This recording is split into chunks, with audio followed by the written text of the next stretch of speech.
नमस्कार, मी पंजाब तक राज्यातल्या सर्व शेतकऱ्यांना सांगू इच्छितो की राज्यामध्ये 26 मे पासून म्हणजे 26, 27, 28, 29, 30 आणि 31 मे पर्यंत दररोज भाग बदलत जोराचा पाऊस पडणार आहे म्हणून हा अंदाज लक्षात घ्यायचा।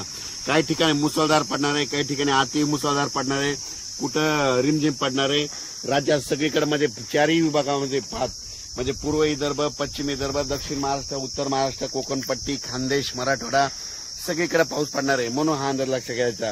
आणि योगायोगानं तुम्हाला एक सांगू इच्छितो, सगळ्याच्या आनंदाची बातमी, केरळला मान्सून दाखल झालेला आहे आणि आणखी 2 दिवसात आपल्या महाराष्ट्रात देखील दाखल होईल। शेतकऱ्यांसाठी ज्यांचं शेत दुरुस्त करायचं त्यांच्यासाठी परत एक आनंदाची बातमी, 1 जून नंतर 1 जून ते 7 जून पर्यंत असं चांगलं कडक सूर्यदर्शन होणार आहे। 1 जून ते 7 च्या दरम्यान पाऊस काय येणार नाही, मोठा काही चिंता करायची गरज नाही। त्या 1 जून पासून काय करा, तुम्ही संपूर्ण शेताची कामे आटपून घ्या आणि ज्यांचं रान तयार आहे तर तुम्ही पेरू शकता। म्हणजे जमिनीमध्ये ओल खूप आहे, जवळपास आम्ही हातभर ओल गेलेली आहे आणि पाहू शकता।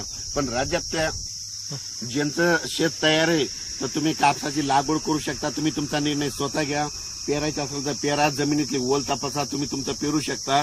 पण 1 तारखेनंतर 7 तारखेपर्यंत शेतकऱ्याला मेहनत करण्यासाठी म्हणजे पाऊस थोडा विश्रांती घेणार आहे म्हणून हा अंदाज लक्षात घ्यायचा। मान्सूननं दणदणीत म्हणजे आगमन इतकं जोरात केलंय तर तुम्हाला सांगतो, आज देखील म्हणजे आज 26 मेला देखील राज्यामध्ये आपल्या महाराष्ट्रामध्ये ठिकठिकाणी मुसळधार पाऊस पडणार आहे। मुंबईला देखील अतिवृष्टी होणार आहे, नाशिक देखील अतिवृष्टी होणार आहे।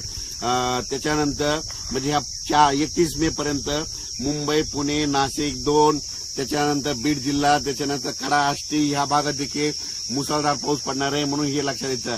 सातारा, सांगली, सोलापूर देखील खूप पाऊस पडणार आहे म्हणून हे लक्षात घ्यायचं। म्हणजे सांगायचं झालं तर जिल्ह्याच्या सगळ्याच भागामध्ये प्रत्येक नदीला, वड्याला पाणी येईल, असा गुडघ्या इतकं पाणी येईल असा राज्यात पाऊस पडणार आहे म्हणून हा अंदाज लक्षात घ्यायचा। हा पाऊस पुन्हा रात्रभर आजूबाजूला पडतच राहणार आहे म्हणून हा अंदाज लक्षात घ्यायचा।